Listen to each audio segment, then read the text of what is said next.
ബാല്യക്കാർ ഇടറി വീഴും. Praise the lord. Amen. ക്ഷീണിച്ചു പോയി.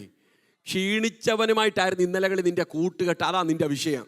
ഈ യൗവനക്കാർ ഇടറി വീഴും. ഇടറി വീണവൻ്റെ കൂടെയായിരുന്നു ഇന്നലകളിൽ നിന്റെ ഫ്രണ്ട്ഷിപ്പ്. അതുകൊണ്ടാണ് നിന്റെ കാലിടറിയത്.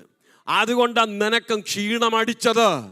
ആമേൻ. ക്ഷീണിച്ചിരിക്കുന്നവനെ കണ്ട് ക്ഷീണിച്ചിരിക്കുന്നവനുമായിട്ട് ആത്മീകമായി ക്ഷീണിച്ചിരിക്കുന്ന അല്ലെ ആത്മീകനല്ലാത്തവനുമായിട്ട് ബന്ധം വന്നതുകൊണ്ടാണ് കുഞ്ഞെ നീ ക്ഷീണിച്ചത്, നിന്റെ കാലിടറിയത്. എന്നാൽ ആമേൻ മറു സൈഡിൽ പറയുന്നു, യഹോവയെ കാത്തിരിക്കുന്നവർ ശക്തിയെ പുതുക്കും. വിടണ്ട ആമേൻ ആവശ്യമില്ലാത്ത കൂട്ടുകെട്ട് എറിഞ്ഞുകള, എന്നിട്ട് ദൈവസാന്നിധ്യ മൂട്ടുമടക്ക. ആമേൻ. ക്ഷീണിച്ചിരിക്കുന്നവനെ നോക്കി നിന്റെ ജീവിതം ഇങ്ങനെ ആകുമെന്നല്ല, എൻ്റെ ശക്തി പുതുക്കപ്പെട്ടുകൊണ്ടിരിക്കുക. എന്തിനെന്നറിയാമോ? എനിക്കൊരു പറക്കലുണ്ട്, ഞാൻ കീഴടക്കേണ്ട ഉയരങ്ങളുണ്ട്.